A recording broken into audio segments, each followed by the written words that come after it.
प्रसंग बा शीर्षक मु रखी ईश्वर किपरि गौरवान्वित हुअन्ति ईश्वर किपरि गौरवान्वित हुअन्ति माने आमे किबरि भाबरे ताकू गौरव दे परिबा केउ कार्य द्वारा से गौरवान्वित हुअन्ति आदर प्रसंग होची ईश्वर किपरि गौरवान्वित हुअन्ति प्रथम विषय आमे देखिबा साधारणतः तांकर सृष्टि द्वारा प्रभु कौन हुअन्ति गौरव पाती तांकर सृष्टि तांको गौरव प्रदान करे आदि पुस्तक तार प्रथम अध्याय प्रथम पद आदि 1:1 आद्यरे परमेश्वर स्वर्ग और पृथ्वीर सृष्टि कले आद्यरे परमेश्वर स्वर्ग और पृथ्वीर सृष्टि कले गीत संहिता 19 तार 1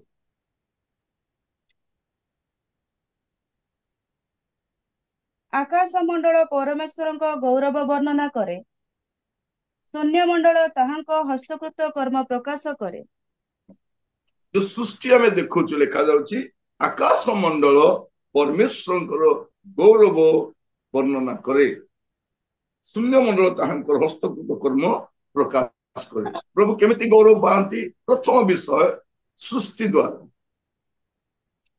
आ द्वितीय विषय से मनुष्य को तैयारी करिसंती तांकर गौरव तांकर गौरव वर्णना करबा जब आम देखिबा रोमियो तार प्रथम अध्याय रोमियो 1 तार 20 और 21 जगतर सृष्टि कालावधि ताहांकर अदृश्य गुण समूह अर्थात ताहांकर अनादि अनंत शक्ति और ईश्वरत्व सृष्ट वस्तु गुड़ाक द्वारा बोधगम्य होई स्पष्ट रूपे प्रतीयमान हेउअछि जेपरि सेमानंकर उत्तर देवार बाट न थाए कारण सेमाने ईश्वर को जानी ताहांको ईश्वर बोली गौरव देले नहीं कि धन्यवाद देले नहीं किंतु आपणा आपणा असार तर्क वितर्क रे जड़ित हेले और सेमानंकर अबोध मन अंधकारमय हेला परमेश्वर तैयारी करछंती काहेकि तांकर गौरव करिया मनुष्य गौरव करूछि कि ना अलगा विषय किंतु मनुष्य को प्रभु गोटे काम पाई तैयारी करछंती जे पर से तांकर गौरव करि किंतु हमर देश रे ईश्वर को गौरव न दे निजे लागे ईश्वर तैयारी करबी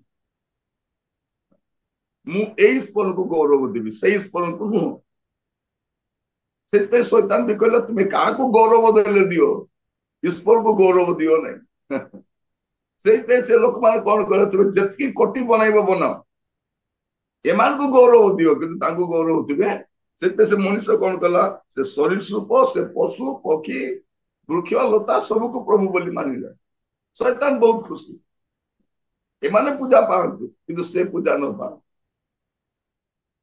तो परमेश्वर कहीं कि से गौरवान्वित हुअन्ति सृष्टि द्वारा आ मनुष्य द्वारा तापर अपन तो देखिबे लूका 2 पर्व तार 13-14 लूका 2 13 और 14 पुणी अकस्मात से दूतों संगरे स्वर्गीय बाहिनीर गोटे बृहत दल उपस्थित होई ईश्वरंको स्तवगान करू करू कहिले ऊर्ध्वलोकरे ईश्वरंको महिमा पुणी पृथ्वी रे ताहांको संतोष पात्र मनुष्य मानक मध्यरे शांति तृतीय विषय ईश्वर किपर गौरवान्वित हुअन्ति प्रभु जीशु ख्रीष्टंकर जगत को आगमन करिबा द्वारा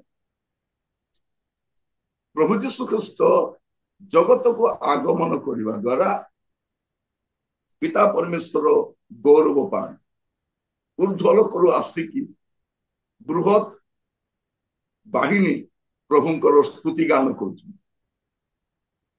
देखिए जहन तार 17 पर्व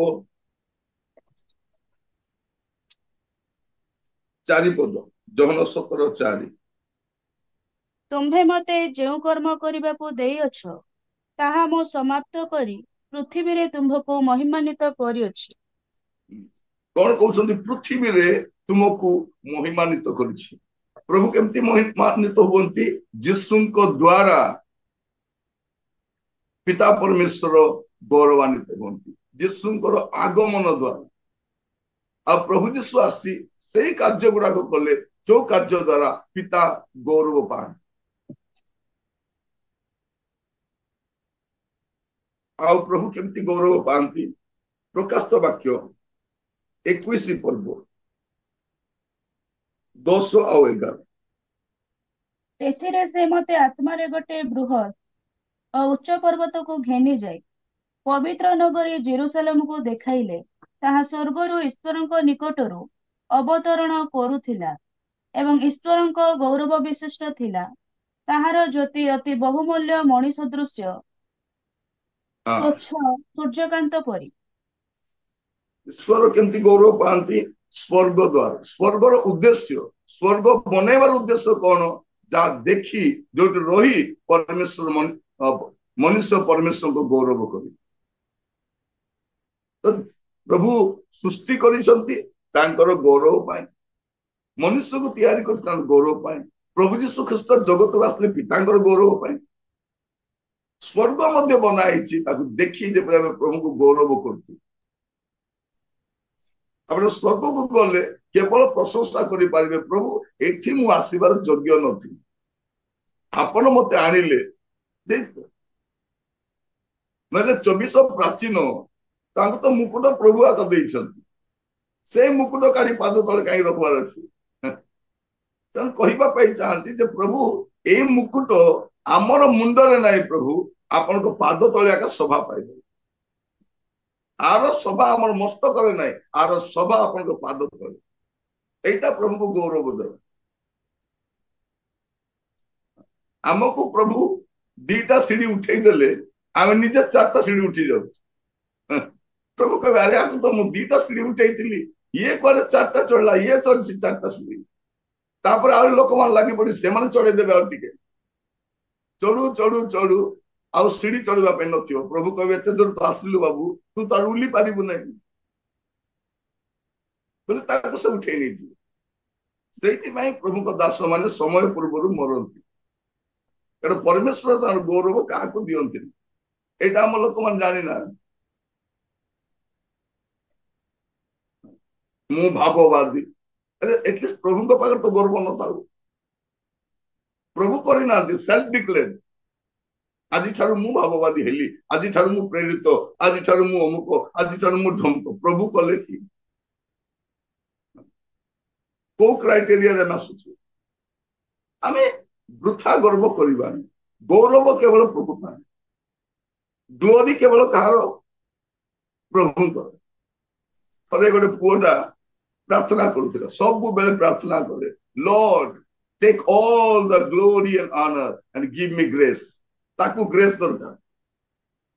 ସେ ଯୋଉ ଝିଅକୁ ଭଲ ପାଉଥିଲା ତାର ନା ଗ୍ରେସ୍। ସେ କଣ କରୁଛି? ପ୍ରଭୁ ସବୁ ଗୌରବ ମହିମା ତୁମେ ନିଅ, ଖାଲି ଗ୍ରେସ୍ ଆକା ମତେ ଦିଅ। କାହାକୁ କଣ ଦରକାର ସେ ସେଇ ଢାଞ୍ଚାରେ ପ୍ରାର୍ଥନା କରୁଛନ୍ତି, କିନ୍ତୁ ମନେ ରଖିଥାନ୍ତୁ ଗୌରବ ପ୍ରଭୁଙ୍କର, ଗୌରବ ପ୍ରଭୁଙ୍କର। ତ ଆଜି ଆମେ ଦେଖିବା ଯେ ଈଶ୍ୱର କିପରି ଗୌରବାନ୍ୱିତ ହୁଅନ୍ତି। 3ଟି ବିଷୟ ମୁଁ କହିବା ପାଇଁ ଚାହେଁ ଆଜିର ଅଧ୍ୟାୟରେ। ଆଉ ପ୍ରଭୁ ଆମମାନଙ୍କୁ ସୁନ୍ଦର ଭାବରେ ଅଧ୍ୟାୟ ପରେ ଅଧ୍ୟାୟ ଶିଖାଉଛନ୍ତି, ତାର ସାର ମର୍ମ ଆମକୁ ଶିଖାଉଛନ୍ତି। ସେଥିପାଇଁ ମୁଁ ପ୍ରଭୁଙ୍କୁ ଧନ୍ୟବାଦ ଦିଏ। ଆମେ ରୋମିଓ 15 ଅଧ୍ୟାୟ ଅଳ୍ପ ସମୟ ଆମେ ଅଧ୍ୟୟନ କରିବା। ଏଇଠି ଆମେ ଦେଖିବା ଯେ ଈଶ୍ୱର କିପରି ଗୌରବାନ୍ୱିତ ହୁଅନ୍ତି। ପ୍ରଥମ ବିଷୟ, ଖ୍ରୀଷ୍ଟଙ୍କ ଦ୍ୱାରା ପିତା ପରମେଶ୍ୱର ଗୌରବାନ୍ୱିତ ହୁଅନ୍ତି ଯେତେବେଳେ ଖ୍ରୀଷ୍ଟ ଆମକୁ ଈଶ୍ୱରଙ୍କ ପାଇଁ ରକ୍ଷା କରନ୍ତି। ଟିକେ ପଢିବେ 7 ପଦ, ରୋମିଓ 15 ପର୍ବ ତାର 7 ପଦ। ଅତଏବ ଈଶ୍ୱରଙ୍କ ଗୌରବ ନିମନ୍ତେ ଖ୍ରୀଷ୍ଟ ଯେପରି ତୁମ୍ଭମାନଙ୍କୁ ଗ୍ରହଣ କଲେ, ତୁମ୍ଭେମାନେ ମଧ୍ୟ ସେହିପରି ପରସ୍ପରକୁ ଗ୍ରହଣ କର। ଈଶ୍ୱର କେମିତି ଗୌରବ ପାଆନ୍ତି? ଯେତେବେଳେ ଖ୍ରୀଷ୍ଟ ଆମକୁ ଗ୍ରହଣ କରନ୍ତି। ଲେଖାଯାଉଛି ଅତଏବ ଈଶ୍ୱର ଗୌରବ ନିମନ୍ତେ ଖ୍ରୀଷ୍ଟ ଯେପରି ତୁମମାନଙ୍କୁ ଗ୍ରହଣ କଲେ। ଆମକୁ ଖ୍ରୀଷ୍ଟ ଗ୍ରହଣ କରିବା କଥା କି? ନାଇଁ, ଆମ ପରି ପାପୀ, ଆମ ପରି ଦୁଷ୍ଟ, ଆମ ପରି ଭ୍ରଷ୍ଟ, ଆମ ପରି କଳଙ୍କିତ ଆମେ କୁଆଡେ ଯଦି 4 ଦୌଡି କଟା ଭଳିଆ କୁଆଡେ ଯାଉଥିଲୁ ଠିକଣା ମଧ୍ୟ ନଥିଲା। ଆମ ଭଳିଆ ପାପୀକୁ ଯେତେବେଳେ ଖ୍ରୀଷ୍ଟ ରକ୍ଷା କଲେ ଆଉ ଗ୍ରହଣ କଲେ, या द्वारा पिता गौरव पाते लेखा जाଉଛି କେତେ ସୁନ୍ଦର ଦେଖ ଅତଏବ ଈଶ୍ୱରଙ୍କ ଗୌରବ ନିମନ୍ତେ ଖ୍ରୀଷ୍ଟ ଯେପରି ତୁମମାନଙ୍କୁ ଗ୍ରହଣ କରେ ତୁମେମାନେ ମଧ୍ୟ ସେହିପରି ପରସ୍ପରକୁ ଗ୍ରହଣ କର ଆମେ ଗ୍ରହଣ କରିପାରୁନାହୁଁ ଖ୍ରୀଷ୍ଟ ଆମକୁ ଗ୍ରହଣ କରେ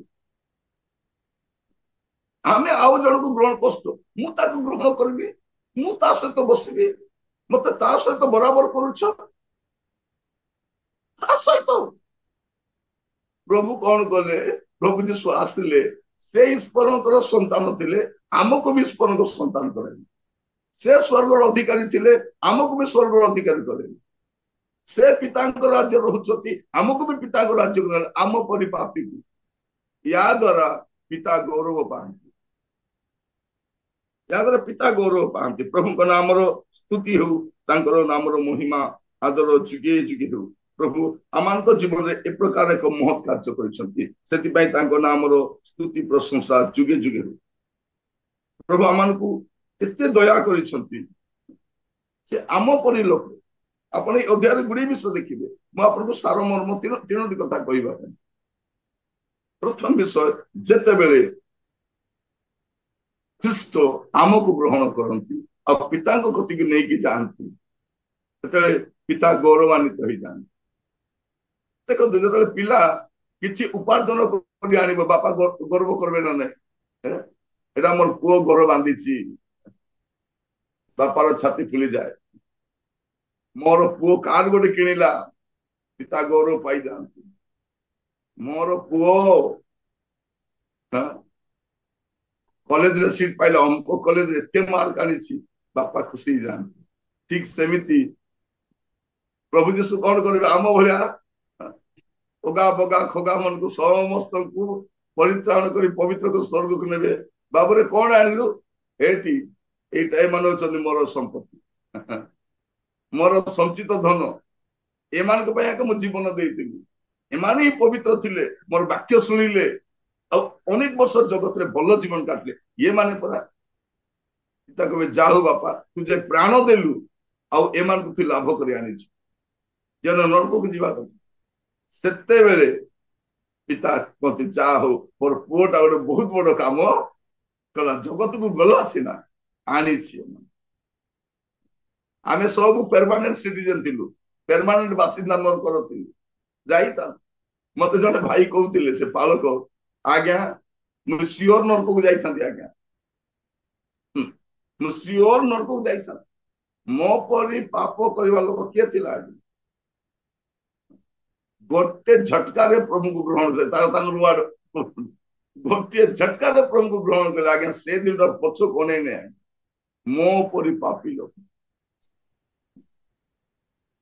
ପାପୀ ଲୋକ ଜୀବନ ଭଲ ନାହିଁ କିନ୍ତୁ ଏବେ ଭଲ ପାଳକ ଭଲ ସେବକ ତାଙ୍କର ଜୀବନ ଦେଖି ଲୋକମାନେ ପ୍ରଭୁଙ୍କ ପାଖକୁ ଆସୁଛନ୍ତି ଏଇ କାମ କଣ କରିଛନ୍ତି ପ୍ରଭୁ ଯୀଶୁ ଆମ ଜୀବନରେ କରିଛନ୍ତି ଯୀଶୁ କାହିଁକି ଆସିଲେ ଗୋଟେ ଆଦର୍ଶ ଦେଖାଇବା ପାଇଁ ଯେ ତୁମେ କେମିତି ବଞ୍ଚିବ ତୁମେ କେମିତି ଜୀବନ କାଟିଲେ ମୋର ପିତା ଗୌରବ ପାଇବେ ତୁମେ ସେମିତି ଜୀବନ କାଟିବାର ଅଛି ପ୍ରଭୁ ଆମେ କେମିତି ଜୀବନ କାଟିବୁ ନାଇଁ ନାଇଁ ମତେ ଦେଖିକି ଶିଖ ପରା ମୁଁ ଆଗେ ଆଗେ ଯାଉଛି ତୁମେ ପଛେ ପଛେ ମତେ ଇମିଟେଟ କର ମତେ ତୁମେ ଅନୁକରଣ କର ମତେ ତୁମେ ଅନୁସରଣ କର ତେବେ ତୁମେ କଣ କରିବ ମୁଁ ଯାଉଛି ସ୍ୱର୍ଗକୁ ତୁମେ ବି ପଳେଇ ଆସିବ ତ ଏଇଟା ପ୍ରଥମ ବିଷୟ ପ୍ରଭୁ ଯୀଶୁ ଆମମାନଙ୍କ ପାଇଁ ଯାହା କଲେ ତାହା ଦ୍ୱାରା ପିତା ଗୌରବ ପାଆନ୍ତି ଆଉ ଦ୍ୱିତୀୟ ବିଷୟ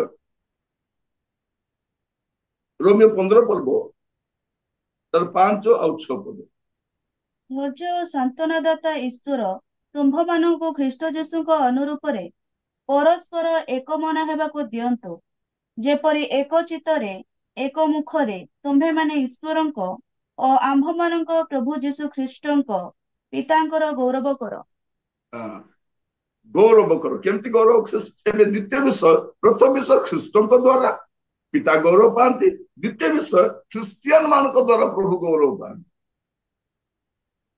କେତେବେଳେ ଯେତେବେଳେ ଆମେ ପରସ୍ପରକୁ ଗ୍ରହଣ କରୁ ଆମେ ଯେତେବେଳେ ପରସ୍ପରକୁ ଗ୍ରହଣ କରୁ ସେତେବେଳେ ପିତା ଗୌରବ ପାଆନ୍ତି କେତେ ସୁନ୍ଦର ଦେଖନ୍ତୁ ଯେପରି ଏକ ଚିତ୍ତରେ ଏକ ମୁଖରେ ତୁମାନେ ଈଶ୍ୱରଙ୍କ ଆମମାନଙ୍କ ପ୍ରଭୁ ଯୀଶୁ ଖ୍ରୀଷ୍ଟଙ୍କ ପିତାଙ୍କର ଗୌରବ କର କେମିତି ଧୈର୍ଯ୍ୟ ଓ ସାନ୍ତ୍ୱନାଦାତା ଈଶ୍ୱର ତୁମମାନଙ୍କୁ ଖ୍ରୀଷ୍ଟ ଯୀଶୁଙ୍କ ଅନୁରୂପରେ ପରସ୍ପର ଏକ ମନ ହେବାକୁ ଦିଅନ୍ତୁ। କଣ ହେବାକୁ ଦିଅନ୍ତୁ? ଏକ ମନା। ଆମେ ଯେତେବେଳେ ଏକ ମନା ହଉ ପିତା ଗୌରବ ପାଆନ୍ତି। ଆମେ ଏକ ମନା ହେବା ଦ୍ୱାରା ଆଜି ଆମେ ପ୍ରାର୍ଥନା କରିବା, ପ୍ରଭୁ ଗୌରବ କେମିତି ପାଆନ୍ତି। ଦେଖନ୍ତୁ, ଯେତେବେଳେ ଆମେ ସମସ୍ତେ ମିଳିତ ଭାବରେ ଚର୍ଚ୍ଚରେ ଏକ ମନରେ ପ୍ରଭୁଙ୍କୁ ଆରାଧନା କରୁଥାନ୍ତି, ପ୍ରଭୁ ସେ ଆରାଧନା ଗ୍ରହଣ କରନ୍ତି। ଆମେ ଯେତେବେଳେ ଏକ ମନା ହେଇ କୋଉଠି ପ୍ରାର୍ଥନା କରୁ, ସେଠି ପ୍ରଭୁ ଉପସ୍ଥିତ ଥାନ୍ତି। ଦି ମନା ହେଲେ ନାହିଁ, ଲେଖା ଅଛି ଦି ମନା ଲୋକ କିଛି ପାଇବନି।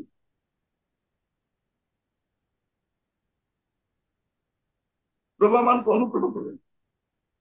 ଥରେ ଜଣେ ଲୋକ କହୁଛି, ଆଜ୍ଞା ତାର ବୁଝାବି ତାର ଦି ମୁଣା ଲୋକ କିଛି ପାଇବନି। ଆମେ ସେ କହୁଛି ଦିଟା ମୁଣା ନେଇଥିବା ଲୋକ ଆଜ୍ଞା କିଛି ଆଣିପାରିବ ନାହିଁ, ଗୋଟେ ମୁଣା ଦରକାର।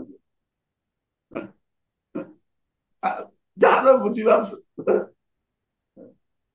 ସେଇଥିପାଇଁ ବାଇବେଲର ସ୍କ୍ରିପ୍ଚର ଅଛି, ଯେମିତି ଆମେ ଛୋଟ ଛୋଟ ବିଷୟକୁ ମଧ୍ୟ ଭଲରେ ବୁଝିପାରିବା। ପ୍ରଭୁଙ୍କ ବାକ୍ୟ କଣ କରେ? ଆମର ଅଣ୍ଡରଷ୍ଟାଣ୍ଡିଂ କ୍ୟାପାସିଟିକୁ ବଢେଇ ଦିଏ, ଆମର ବୁଝିବା ଶକ୍ତିକୁ ବଢେଇ ଦିଏ। ତାହେଲେ ଆମ ଭଳିଆ ଅବୁଝା ଲୋକ କିଏ ଥିଲା କି? ଯାହା ବୁଝିଲୁ ବୁଝିଲୁ, ମୁଁ ବୁଝିଛି, ମତେ ଆଉ ବୁଝା ନାହିଁ ହେଲା। ଏବେ ନାଇଁ ନା, ଓହୋ ସେତିକି ବୁଝିପାରୁଛୁ। ପ୍ରଭୁ ଆମମାନଙ୍କୁ ଅନୁଗ୍ରହ କରନ୍ତୁ। ଦ୍ୱିତୀୟ ବିଷୟ, ଯେତେବେଳେ ଆମେ ଖ୍ରୀଷ୍ଟିଆନ ମାନେ ପରସ୍ପରକୁ ଗ୍ରହଣ କରୁ, ପିତା ଗୌରବ ପାଆନ୍ତି, ଗୌରବ ପାଆନ୍ତି। ପ୍ରଭୁଙ୍କ ନାମର ସ୍ତୁତି ହଉ, ପ୍ରଭୁଙ୍କ ନାମର ମହିମା ହଉ। ଆଉ ତୃତୀୟ ବିଷୟ ଆମେ ଦେଖିବା ଏଠି 8 ପଦ ଆଉ 9 ପଦ। କିନ୍ତୁ ମୁଁ କହେ, ଖ୍ରୀଷ୍ଟ ଈଶ୍ୱରଙ୍କ ସତ୍ୟ ନିମନ୍ତେ ସୁନ୍ନତି ଲୋକମାନଙ୍କର ସେବକ କରାଯାଇଅଛନ୍ତି, ଯେପରି ସେ ପିତୃପୁରୁଷ ମାନଙ୍କୁ ପ୍ରଦତ୍ତ ପ୍ରତିଜ୍ଞା ସକଳ ସ୍ଥିର କରନ୍ତି। ପୁଣି ଯେପରି ବିଜାତି ମାନେ ଈଶ୍ୱରଙ୍କ ଦୟା ନିମନ୍ତେ ତାହାଙ୍କର ଗୌରବ କରନ୍ତି, ଯେପରି ଲେଖା ଅଛି, ଏଥିପାଇଁ ମୁଁ ବିଜାତି ମାନଙ୍କ ମଧ୍ୟରେ ତୁମ୍ଭର ପ୍ରଶଂସା କରିବି, ଆଉ ତୁମ୍ଭ ନାମର କୀର୍ତ୍ତନ କରିବି। ତୃତୀୟ ବିଷୟ, ବିଜାତି ମାନଙ୍କ ଦ୍ୱାରା ଯେତେବେଳେ ସେମାନେ ସୁସମାଚାର ପାଇକି ପ୍ରଭୁଙ୍କ ପାଖକୁ ଫେରି ଆସନ୍ତି, ବିଜାତି ମାନେ କେତେ ସୁନ୍ଦର ଏଠି ଦେଖନ୍ତୁ ଲେଖା ଯାଉଛି, ପ୍ରଭୁଙ୍କ ନାମର ଗୌରବ ଯେ, କାରଣ ମୁଁ କହେ ଖ୍ରୀଷ୍ଟ ଈଶ୍ୱରଙ୍କ ସତ୍ୟ ନିମନ୍ତେ ସୁନ୍ନତି ଲୋକମାନଙ୍କୁ କେବଳ କରାଯାଇଅଛନ୍ତି, ସେପରି ସେ ପିତୃପୁରୁଷ ମାନଙ୍କର ପ୍ରଦତ୍ତ ପ୍ରତିଜ୍ଞା ସକଳ ସ୍ଥିର କରିଅଛନ୍ତି। ପୂର୍ବ ପୁରୁଷ ମାନଙ୍କୁ ଯୋଉ ପ୍ରତିଜ୍ଞା କରିଥିଲେ, ସେ ପ୍ରତିଜ୍ଞା ସ୍ଥିର କରିଅଛନ୍ତି। ପୁଣି ଯେପରି ବିଜାତି ମାନେ ଈଶ୍ୱରଙ୍କ ଦୟା ନିକଟରେ ତାହାଙ୍କର ଗୌରବ ପ୍ରକାଶ କରନ୍ତି, ତାଙ୍କର ଗୌରବ କରନ୍ତି। କିଏ? ବିଜାତି ମାନେ। ଯେତେବେଳେ ବିଜାତୀୟ ମାନେ ବା ଅନଖ୍ରୀଷ୍ଟିଆନ ମାନେ ସେମାନେ ପ୍ରଭୁଙ୍କ କତିକି ଆସନ୍ତି, ପିତା ଗୌରବ ପାଆନ୍ତି। ତେଣୁ ସୁସମାଚାର ସମସ୍ତଙ୍କ ପାଇଁ, ସୁସମାଚାର ସମସ୍ତଙ୍କ, ପ୍ରଭୁଙ୍କ ନାମର ସ୍ତୁତି। ଖ୍ରୀଷ୍ଟଙ୍କ ଦ୍ୱାରା ସେ ଗୌରବ ପାଆନ୍ତି, ଖ୍ରୀଷ୍ଟିଆନ ମାନଙ୍କ ଦ୍ୱାରା ଗୌରବ ପାଆନ୍ତି। ଆଉ ଅଣଖ୍ରୀଷ୍ଟିଆନ ମାନେ ଯେତେବେଳେ ପରିବର୍ତ୍ତନ, ବିଜାତି ମାନେ ଯେତେବେଳେ ପରିବର୍ତ୍ତନ ହେଇ ଆସନ୍ତି, ସ୍ୱର୍ଗରେ ଗୋଟେ ଆନନ୍ଦ ହୁଏ।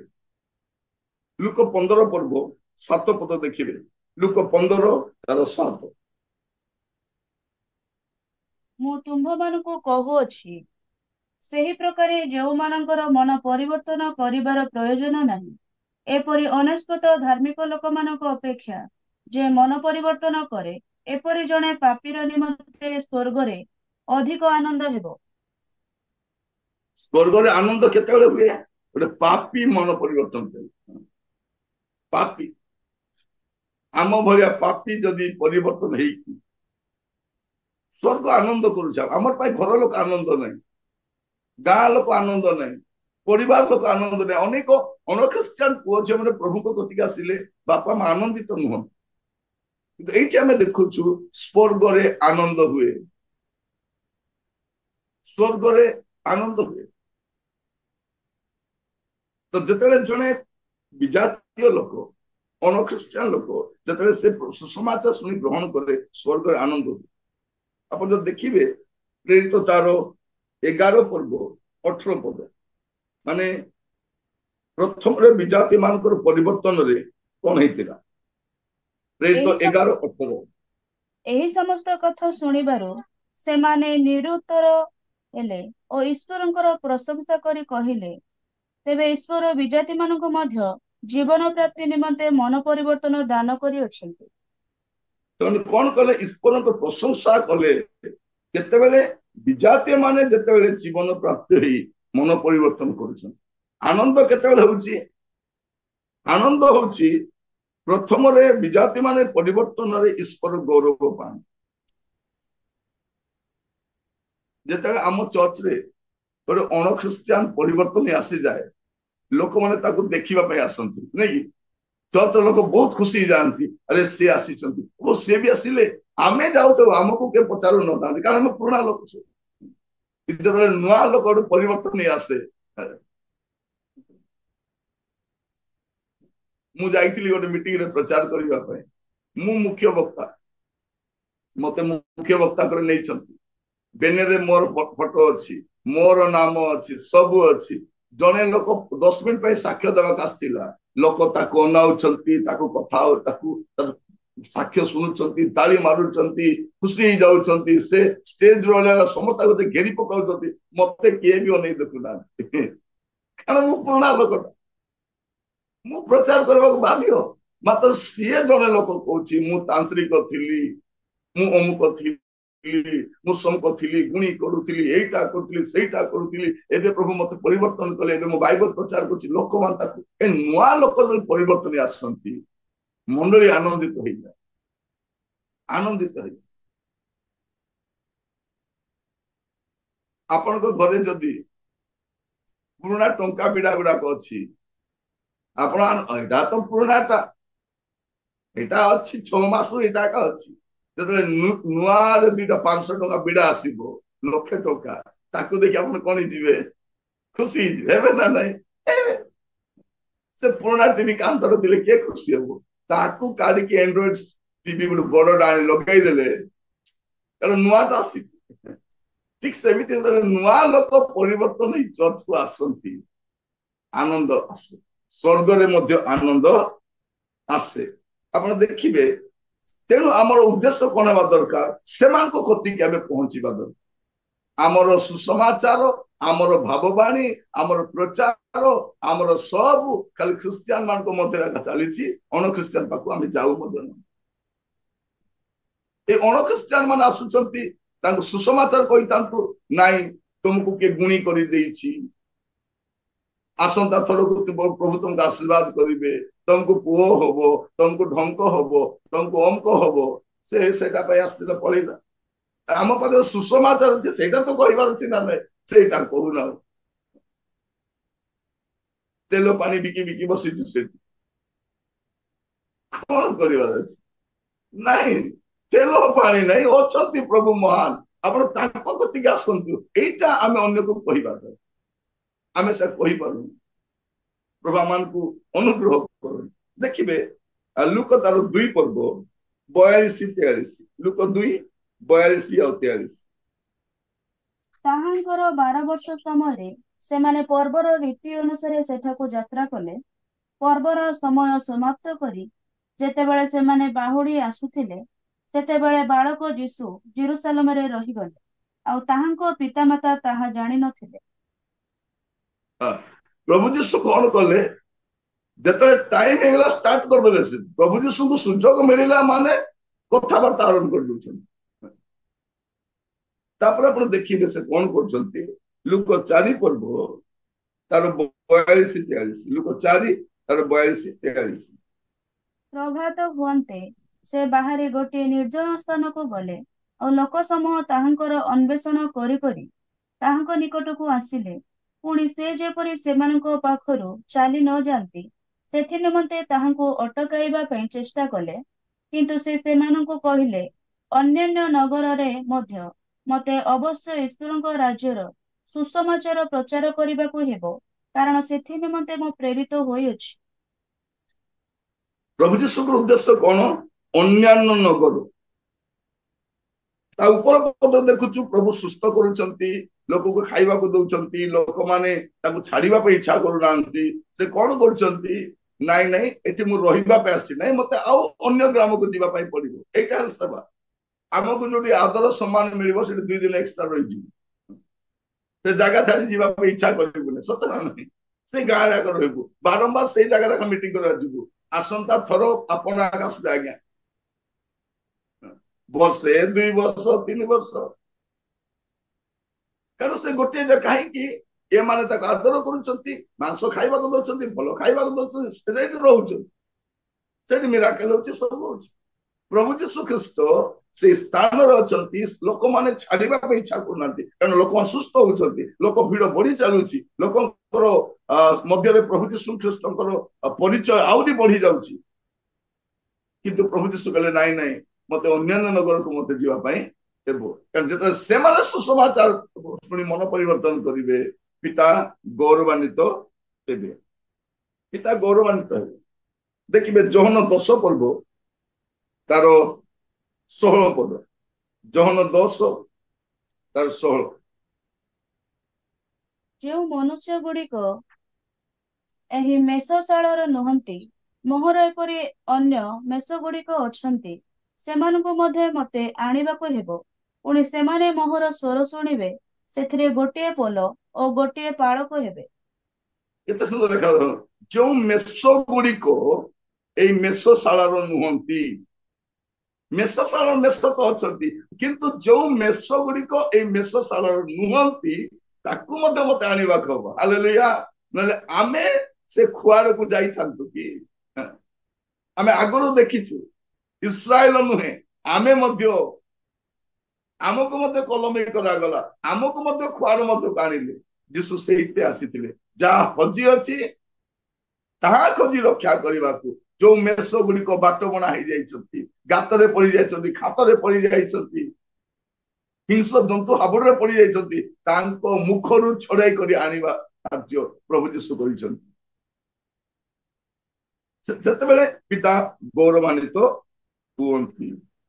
ଆପଣ ଦେଖିବେ ରୋମିଓ 15 ପର୍ବ ତାର 20-21, ରୋମିଓ 15 ତାର 20 ଆଉ 21। ହଁ, ଯେପରି ମୁଁ ଅନ୍ୟ ଲୋକର ମୂଳଦୁଆ ଉପରେ ନ ଗଢେ, ଏଥି ନିମନ୍ତେ ଯେଉଁ ସ୍ଥାନରେ ଖ୍ରୀଷ୍ଟଙ୍କ ନାମ ଉଚ୍ଚାରିତ ହୋଇନାହିଁ, ଏପରି ସ୍ଥାନରେ ସୁସମାଚାର ପ୍ରଚାର କରିବା ପାଇଁ ମୁଁ ଲକ୍ଷ୍ୟ କରି ଆସିଅଛି।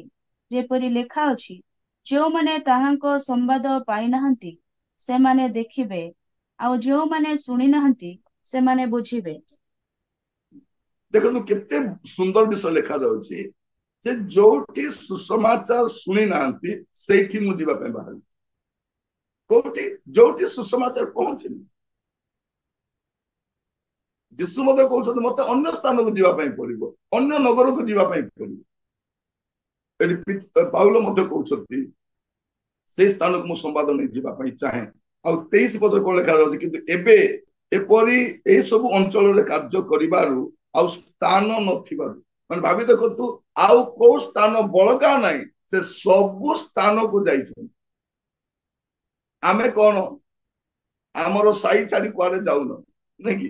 ଆମ ଗାଁ ଛାଡି ପ୍ରଭୁ ମତେ ଦର୍ଶନ ଦେଇଛନ୍ତି ଆମ ଗାଁ ପାଇଁ, ସବୁକୁ ଖାଲି ଦର୍ଶନ ଦଉଛନ୍ତି ତାଙ୍କ ଗାଁ ପାଇଁ ଆଜ୍ଞା। ପ୍ରଭୁ କହୁଛନ୍ତି ପୃଥିବୀର ପ୍ରାନ୍ତ ପର୍ଯ୍ୟନ୍ତ ଯାଅ ବୋଲେ ଏ ପୃଥିବୀର ପ୍ରାନ୍ତରୁ ତା ଗାଁକୁ ଆସୁଛି। କେରଳରେ ପଡିବ ତା ଗାଁକୁ ଆସିବ, ଚେନ୍ନାଇରେ ପଡିବ ତା ଗାଁକୁ ଆସିବ, ଆମେରିକାରେ ପଡିବ ତା ଗାଁକୁ ଆସିବ। ଯୁଆଡେ ପାଠ ପଢିଲେ ଖାଲି ମୋ ଗାଁ।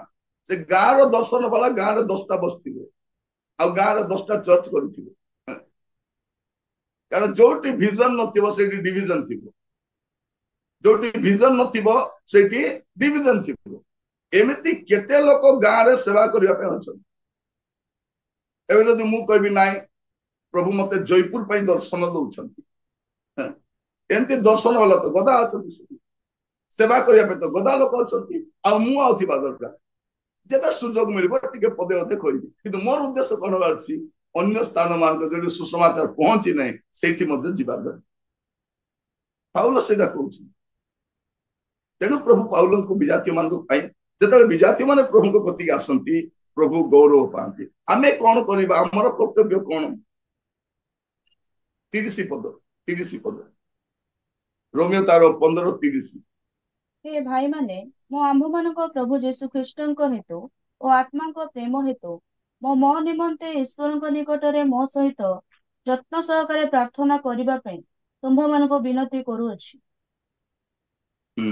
କଣ କରିବାର ଅଛି? ପ୍ରଥମ ବିଷୟ ପ୍ରାର୍ଥନା କରିବାର ଅଛି। ପ୍ରଥମ ବିଷୟ କଣ କରିବାର ଅଛି? ବିଜାତୀୟ ମାନଙ୍କ ନିକଟରେ ସୁସମାଚାର ଯେମିତି ପହଞ୍ଚିବ ସେଇଥିପାଇଁ ଆମକୁ କଣ କରିବା ଦରକାର? ପ୍ରାର୍ଥନା କରିବା ଦରକାର। ଆଉ ଦ୍ୱିତୀୟରେ କଣ କରିବା ଦରକାର? 27 ପଦ। ହଁ, ସେମାନେ ଏହା ଭଲ ମଣି ଅଛନ୍ତି ସତ, ହେଲେ ସେମାନେ ଆପଣ 26-27 ପଢି ଦିଅନ୍ତୁ। 26-27। କାରଣ ଜେରୁସାଲେମସ୍ଥ ସାଧୁମାନଙ୍କ ମଧ୍ୟରେ ଯେଉଁମାନେ ଦରିଦ୍ର, ସେମାନଙ୍କ ନିମନ୍ତେ ମାକିଦୋନିଆ ଓ ଆଖାୟର ମଣ୍ଡଳୀ ସମୂହ ସହଭାଗିତାର ସୂଚକ କିଛି ଦାନ କରି ସଂଗ୍ରହ କରିବା ଭଲ ମଣି ଅଛନ୍ତି। ହଁ, ସେମାନେ ଏହା ଭଲ ମଣି ଅଛନ୍ତି ସତ, ହେଲେ ସେମାନେ ସେମାନଙ୍କ ନିକଟରେ ଋଣୀ ମଧ୍ୟ ଅଟନ୍ତି। କାରଣ ଯଦି ବିଜାତିମାନେ ତାହାଙ୍କ ଆତ୍ମିକ ବିଷୟର ସହଭାଗୀ ହୋଇଅଛନ୍ତି, ତେବେ ସେମାନେ ସାଂସାରିକ ବିଷୟରେ ମଧ୍ୟ ସେମାନଙ୍କର ସେବା କରିବା ନିମନ୍ତେ ଋଣୀ। ଦ୍ୱିତୀୟ ବିଷୟ କଣ କରିବା ଅଛି? ଦାନ କରିବା ଅଛି। ଦରିଦ୍ର ମାନଙ୍କ ନିକଟରେ ସୁସମାଚାର ଯିବା ପାଇଁ ତ ଦିଟା ବିଷୟ କରିବା। ଗୋଟେ ହଉଛି ପ୍ରେ, ଆଉ ଗୋଟେ ହଉଛି ପେ। ପ୍ରେ and pay. ଖାଲି ପ୍ରାର୍ଥନା କଲେ ହବନି। ସୁସମାଚାର କାର୍ଯ୍ୟ ପାଇଁ ଦିଟା ବିଷୟ ଦରକାର। ଗୋଟେ ହଉଛି ପ୍ରାର୍ଥନା ଦରକାର, ଆଉ ଗୋଟେ ହଉଛି ଦାନ ଦରକାର। କିଛି ଲୋକ ଖାଲି ଦାନ ଦେଇ ଦିଅନ୍ତି କିନ୍ତୁ ପ୍ରାର୍ଥନା କରନ୍ତି ନାହିଁ। ଆଉ କିଛି ଲୋକ ଖାଲି ପ୍ରାର୍ଥନା କରନ୍ତି, ଦାନ ଦିଅନ୍ତିନି। ଥରେ ଗୋଟେ ମା ରାତି ଅଧରେ ଫୋନ କରିଥିଲେ। ରାତି ଅଧେ ମାନେ 11:30 ଏମିତି ହବ। ଫୋନ କଲେ ଆଉ କହିଲେ, ଆଜ୍ଞା ମୁଁ ଆପଣଙ୍କୁ କିଛି ଦାନ ପଠଉଛି। ଆପଣ ତ ବିଭିନ୍ନ ଜାଗାକୁ ସେବା କରିବା ପାଇଁ ଯାଉଛନ୍ତି।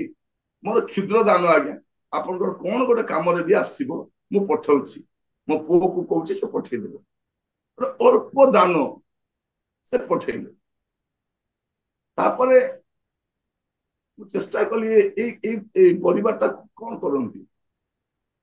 ସେ ମା ଘର ମାନଙ୍କରେ ଯାଇକି ବାସନ ମାଜନ୍ତି, ଘର ଝାଡୁ କରନ୍ତି, ଲୁଗା ସଫା କରି ସେଠୁ ଯାହା ପଇସା ମିଳେ 2-3ଟା ଘର କରନ୍ତି। କୋଉ ଘରେ 500, କୋଉଠି 600, କୋଉଠି 1000 ଏମିତି ଦିଅନ୍ତି। ସେତିକିରେ ଘର ଭଡା ନେଇକି ସେମାନେ ଚଳିଛନ୍ତି। ପରେ ଦିନେ ଗୋଟେ ଚର୍ଚ୍ଚରେ ସାକ୍ଷାତ କଲି। ତାଙ୍କ ପାଳକ କହୁଥିଲେ, ଆଜ୍ଞା ଆମର ଚର୍ଚ୍ଚର ସବୁଠାରୁ ଭଲ ବିଶ୍ୱାସୀ ଇଏ। ରେଗୁଲାର ପ୍ରାର୍ଥନା ଆସନ୍ତି, ଦାନ ଦିଅନ୍ତି।